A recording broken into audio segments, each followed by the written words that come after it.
mindenkit itt a novemberi utolsó Slam Poetry exkluzív estünkön, ahol hihetetlenül jó fellépőkkel gazdagodik majd egy gyönyörű város. Se tudom mondani egy mondatot egyben. Szeretném bemutatni a konferencié társamat, aki nem más, mint Pulos Leonidas. Mellettem pedig Mészáros Péter.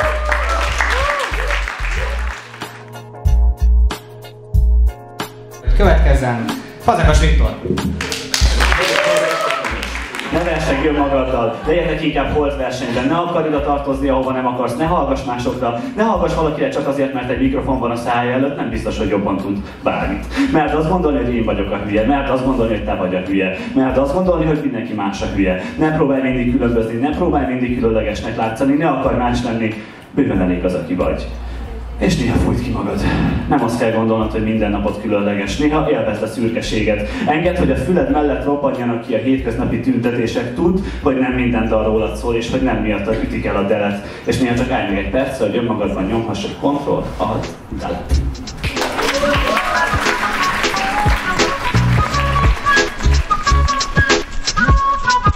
Ó, milyen jó lenne, ha nem cserélném le a barátokat kollégákra. És az se volna rossz, ha kicsit több visszajelzést kapnék, hogy amit csinálok jó. Na meg valaki támogathatná az egyenlőre még meg sem valósult projektjeimet pénzzel. Ne haragudj, hogy ennyit nyafogok, rossz napom van, kérlek nézd el. Kérlek nézd el. Elnézést kérek, de az nem úgy megyem, hogy egyből forradalom meg gyerekzsúr. Hát nem uraim, először is gondolják át alaposan. Valóban megéri maguknak egy kétes társadalom jobbító törekvésért feladni egyéniségük akár egyetlen darabkáját is? Pedig tényleg ott vagyok. Láthatsz a sikoly szájában, a lyukas fogában, vagy a Versailles palota csempéjén a fugában. Láthatsz Mona Lisa Puki utáni mosolyában, vagy láthatsz Vénusz születésénél a hajával eltakart sunájában. Én vagyok a szép, mint a gyerek otthon bármelyik lakója, szép vagyok, mint Szijjártó kidobott zakója. Nem látsz, de ott vagyok az éjjeli őrjáratban, a sötétben, és megbújtam Van Gogh fülehegyén és helyén a kötésben. Óda a premenstruációs tünetegyütteshez. Mikor a barátnő a hónap azon időszakában jár, mikor a hormonháztartása olyan kiegyensúlyozott, mint egy Skrillex nóta, a vele lefolytatott dialógus ahhoz hasonlatos, mintha egy 5000 darabos puzzle-t ragasztólapra próbálnál meg kirakni, amelyik darabot egyszer elhelyezted. Azt nem emeled föl többet, és rohadt nehéz harmonikus képet létrehozni. Megjöttem, szia, kicsi bogara! Mert én nem úgy, hogy egy anatómiai anomáliái miatt vertikális centiméter deprivációt elszenvedő antropomorf ízeltlábú, nem. A kicsi bogár kizárólag irántal érzett megingathatatlan tiszteletem, csodálatom, szeretetem verbális manifestációjaként értelmezendő. Hazafelé beugrott, hogy biztosan örülni ennek a 183 szál rózsából álló csokornak, meg hogy legyen, majd hoztam kataflámot. Ja, hogy te ilyen homeopátiás vagy. Igen, az is biztos segíteni fog. Én most lehet, hogy elmegyek sörözni a... Nem megyek el. Hát ki megy inni pénteken, kérdem én meg. Egyáltalán mit lehet szeretni egy kocsmában? Sipos! Már! Gondolkodó életforma, mert ez sugallja lényed. Néha nem az ész a fontos, a gondolkodás a lényeg. De a sok értelmiségben alultáplált, arcra hízlalt ember azt hiszi, a tudás csak hatalom, nem mindent legyőző fegyver. Cogito, ergo, summa, mert hogy lassan már csak az diktál, mert a nők nagy része csak azt nézi, milyen vastag. A tárcán nyújtják a tudást, de te csak ellököd, aki meg megmondaná, milyen hülye vagy, szimplán csak leköpöd, aztán állsz is felkérdezed, mi van veréb, ő meg csak annyit mond. Mi szószakát kifogad kerítésén? De meg persze próbálod azt etetni, hogy érted, miről van szó, de nem vagy két lábbal a földön, szállj már le a magas ló, de az elméd. Az hadd szárnyaljon szabadon, az eszmefuttatásod még megvárom, maradok. Szólj csak, a fülem tárva nyitva, érezd magad megtisztelve, mert ha egy ilyen parasztot meghallgatok, az ritka. Na, várom, beszélj már! Látod, nem gondolkodsz, és ez a te hibád. Ha gondolkodnál, legalább nem olyan lennél, aki csak vegetál, aki a két lábán még józanul is alig áll, és vár. Még mindig várom a válaszod, nem felelsz, csak ráhagyod. Álomvilágban élsz, minden álmod egy külön állapot.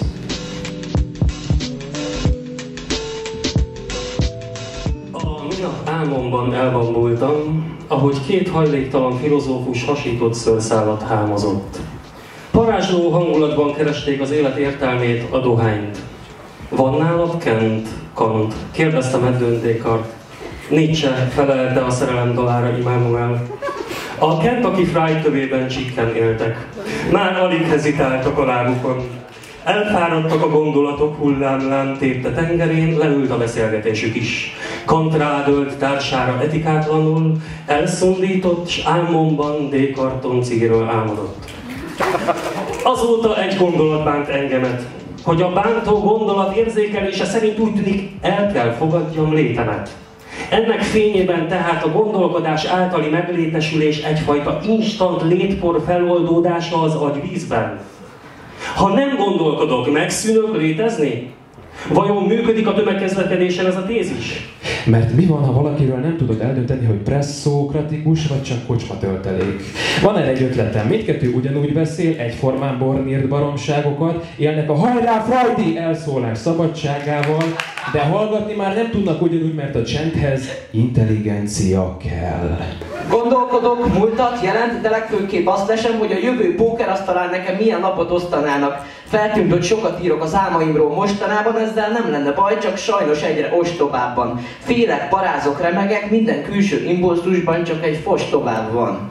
Nem kergetek hiú ábrándot, nincs fölöttünk senki. Nem imádkozok a saját céljaimért, hisz nincs akinek. Poliateista vagyok, mert sok Isten van, amiben nem hiszek. Gondolkodó szavakat akarok hallani. Egetrengető emberi gondolat, hogy van olyan ismerősöm Facebookon, aki kaszatibi posztokat osztogat.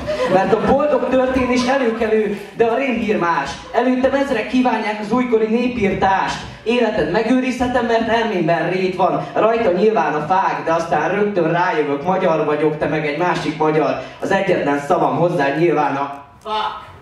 Gondolkodj! Milyen lenne, ha nem lenne, mi sugároz és megront? Manipulál a hangyatenger és butít a nézői szempont. Legyen békés tűztünet, mi feloldoz és megvéd. Az erősebbnek könnyebb, ha van nála gyengébb. 5 lépés, hogy ne gondolkodj túl sokat. Első lépés. Menj el 190 km-re az otthonodtól és a problémáitól. Kész. Második lépés. Ne gondolkodj, csak hagyd, hogy a dolgok elromoljanak. Fürdés és fogmosás nélkül feküdj le aludni. Reggel vegyél fel felemás zoknit, öntsd le kávéval a könyved egyetlen kéziratát, és tört bele az ajtó összezárába a kulcsod.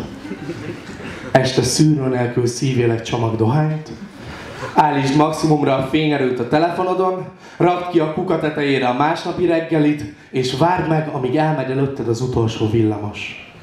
Ne vegyél 4 elemet egy 100-asért, sétálj el 2 szórólapos és egy krisnás előtt, ne értékeld a gyorséttelmi dolgozók munkáját, és rakasd vissza azt a 2 plusz deka sonkát.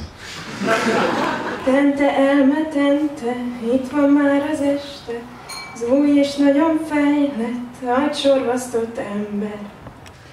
Ezt mondogatja újabban a tudatom a tudatalattimnak.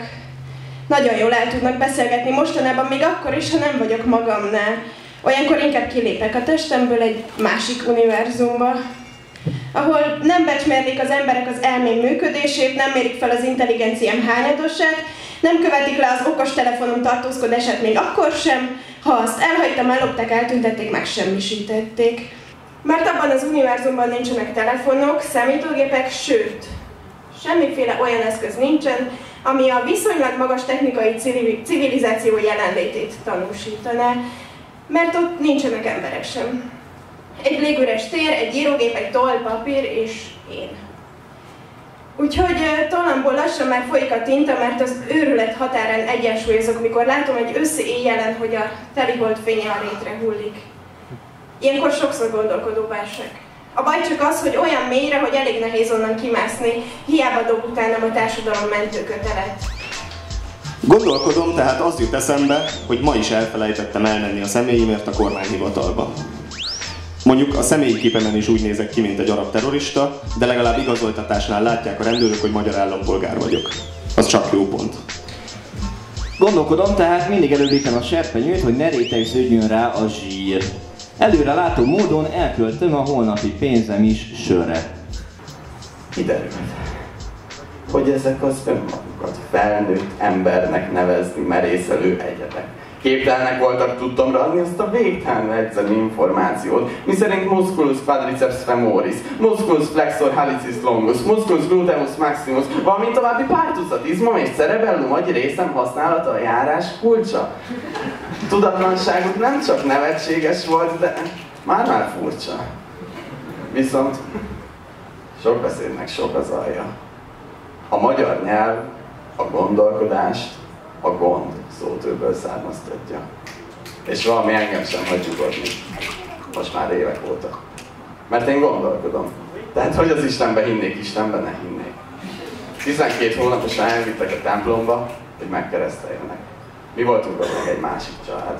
Az ő fiúk már idősebb. Azt kérdeztem, mégis mit keresünk itt? Apám leszegett fejjel felelt, míg a feszület fülelt. Fiam, tévedni emberi dolog. A másik gyerek, valami Jézus, felkacagott.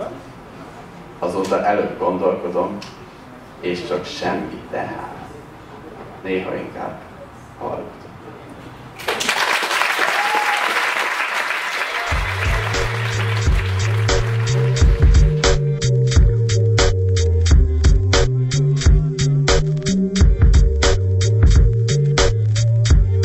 Még egyszer mielőtt, eltelik az hamar, majd ha visszajössz, Nem tudom, hol is kezdjem el.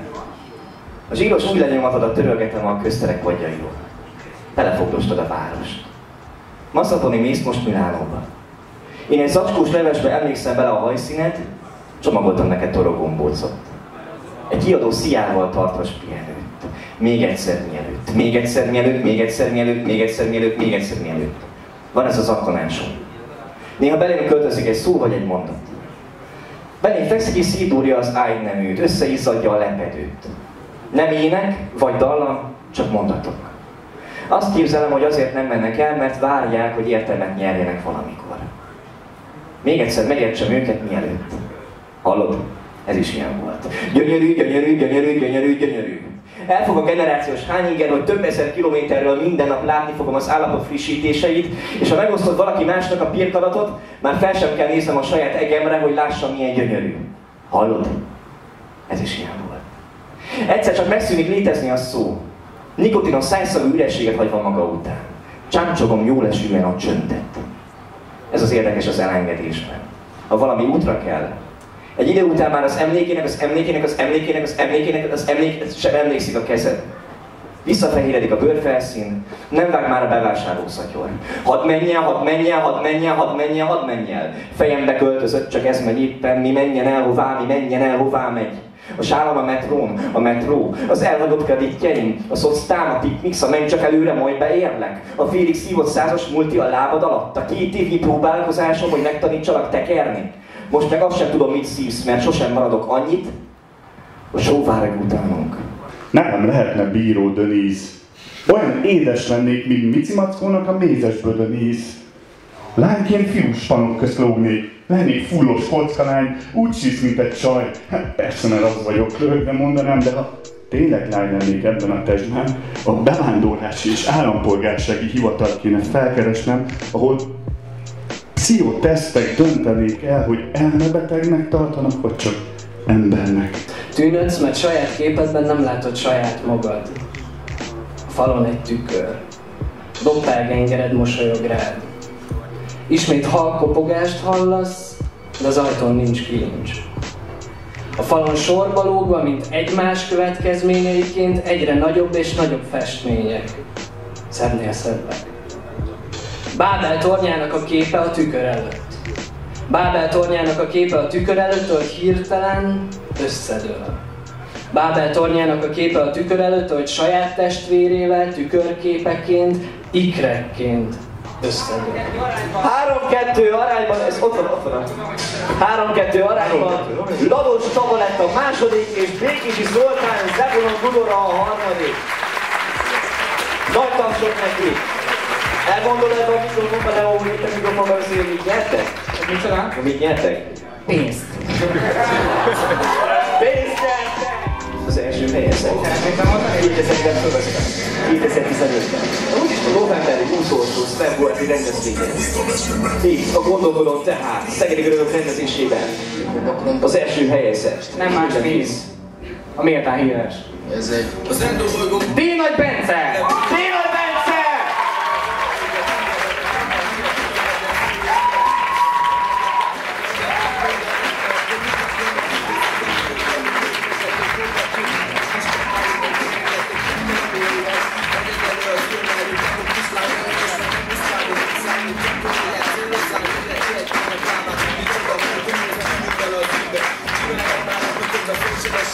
Akkor köszönjük szépen mindenkinek! Nagyon köszönjük szépen nektek, itt voltatok, remélem decemberben is jöttök a Slamworthy Szeged rendezvényére. És jöhetek még a Facebookon ilyenek, jó szórakozás, meg minden pusztantás. Sziasztok!